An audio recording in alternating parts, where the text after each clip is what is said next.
The fluorescent lights buzzed softly along the quiet corridors of Memorial Children's Hospital as Jake Martinez, a 32-year-old maintenance worker, pushed his cart through the pediatric wing. His plain gray t-shirt and worn jeans spoke of long hours and honest work. But what truly set Jake apart wasn't his job. It was the kindness that followed him wherever he went. In the 3 years he'd worked there, Jake had become a familiar, comforting presence. Between fixing light fixtures and mopping floors, he always found time to wave at a shy child, crack a small joke, or help a worried parent find their way through the maze-like halls. Few people knew that Jake was also a veteran, studying child psychology at night. He'd seen trauma before, both on the battlefield and in the eyes of frightened children. That Tuesday morning, as he worked in the speech therapy wing, raised voices caught his attention. Through a half-open door, he saw a well-dressed man arguing with a therapist. "It's been 8 months, the man said, voice trembling between anger and pain. 8 months since the accident, and my daughter still hasn't said a single word." Inside the room sat a little girl with curly blonde hair and distant eyes. She wore a pink and white dress and stared straight ahead, silent and still, like she had locked herself away from the world.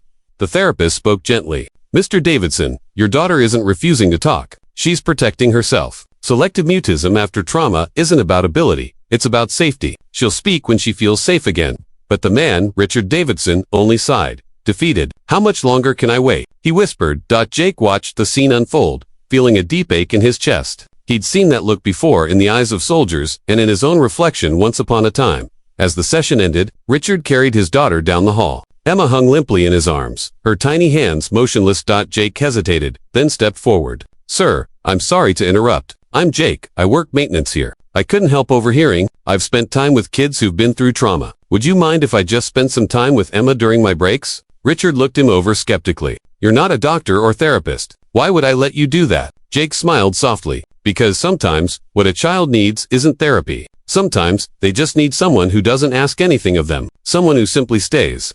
Something in Jake's calm sincerity made Richard pause. Finally, he nodded. "All right. It can't hurt." From that day forward, Jake began spending his lunch breaks with Emma in the hospital's courtyard. He never pressured her to speak. He just existed with her. He'd hum gentle tunes, read picture books aloud, or talk quietly about the world around them, the way the breeze danced through the trees, or how butterflies fluttered freely above the flowers. "You know," Jake told her one afternoon, "butterflies start off as caterpillars. When the world feels too scary, they wrap themselves in cocoons. But when they feel safe again, they come out to show their wings." Emma didn't respond, but Jake noticed something. Her shoulders weren't as tense, and her breathing seemed softer. Slowly, a fragile kind of peace began to return to her world.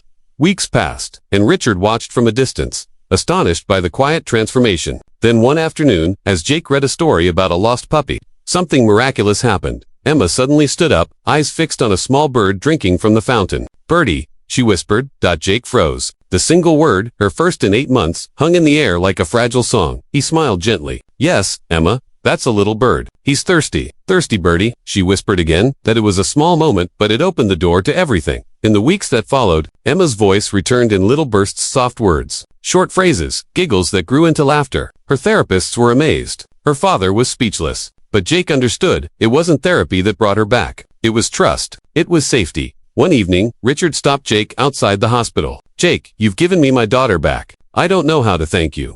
Jake smiled and said, "You don't owe me anything, Mr. Davidson. But maybe you could help other children, like Emma, create a place where they can heal, where they can feel safe."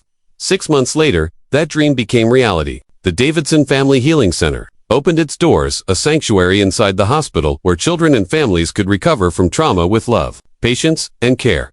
And at the heart of it all was Emma, now 5 years old, laughing, talking, and reminding everyone that healing takes time and kindness. "Mr. Jake," she said one morning, tugging his sleeve, "can we read the butterfly story today?" "Of course," Jake replied, "but first, let's water the flowers. They might be dreaming of butterflies too."